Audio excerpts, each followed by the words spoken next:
Matt's Bar in Minneapolis is the kind of unpretentious, no-frills joint that locals swear by, and all thanks to the legendary Jucy Lucy. Growing up just outside Minneapolis, I'm no stranger to these molten marvels, but if you're new to the Jucy Lucy, buckle up. We're diving into my last visit, which was last July.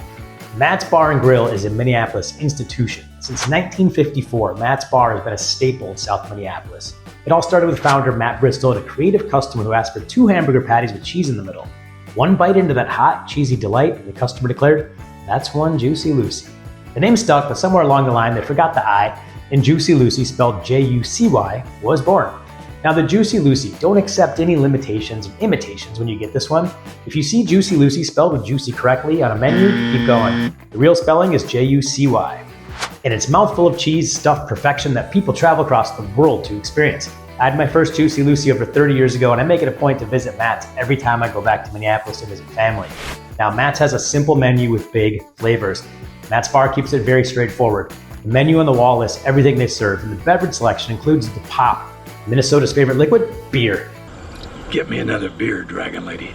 This one's empty. And even White Claw Seltzer for the modern and healthy crowd. But let's be honest, you're here for the Jucy Lucy, which is a steal at $9.50. Remember, around here, we say pop, not soda. Now, the award-winning legacy that Matt's Bar has racked up for decades has accolades accrued over the years. It's been featured in media like Hamburgers Across America to the New York Times.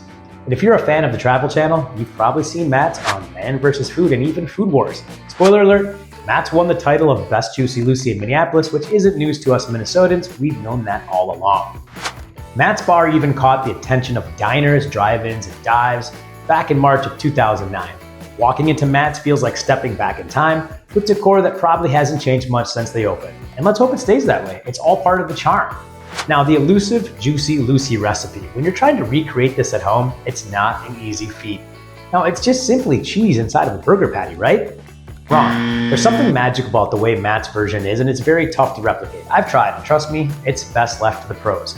Other places in town might offer up their own takes, but they just don't measure up. Now, there's a rivalry between Matt's Bar and the 5-8 Club. The great Jucy Lucy debate often pits Matt's Bar against the 5-8, while other spots like the Nook in St. Paul throw their hats in the ring.